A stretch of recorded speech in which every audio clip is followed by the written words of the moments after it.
নিজৰ ডিষ্ট্ৰিক্টৰ district joint ডাইৰেক্টৰেটৰ পৰা আমি হেল্থ আৰু মেডিকেল চাৰ্টিফিকেট নমস্কাৰ আজি ভিডিঅ'টো এডিআৰই পৰীক্ষাৰ্থীসকলৰ বাবে যিসকলে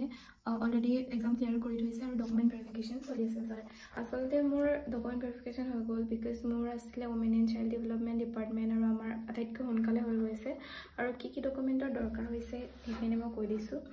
এনেদৰে আপোনালোকৰ এখন লিষ্ট দিব তাত মেনশ্যনেই থাকিব যে কি ডকুমেণ্টছৰ দৰকাৰ কিন্তু আমাক দিয়া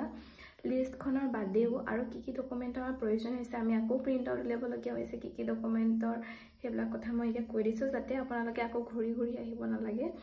তাৰ বাবে আপোনালোকে এইখিনি উলিয়াই লৈ যাব গোটেই এক্সামটোৰ প্ৰচেছত অনলাইন এপ্লিকেশ্যনৰ পৰা ৰিটেন এক্সামৰ এডমিট ৰিটেনৰ ৰিজাল্ট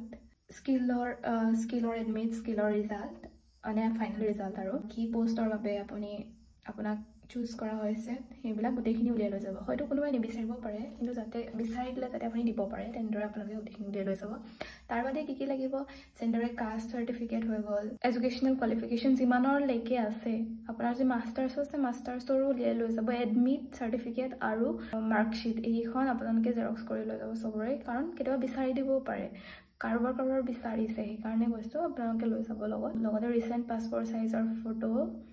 আৰু বেলেগবিলাকতো বাকী চব মেনশ্যনে থাকিব কিন্তু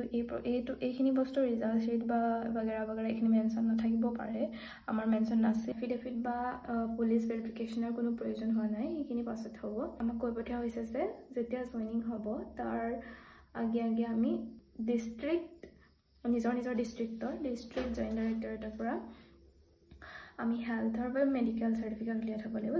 যোনখন আমাক জইনিঙত প্ৰয়োজন হ'ব আৰু কিবা জানিবলগীয়া থাকিলে কমেণ্ট বক্সত ক'ব থেংক ইউ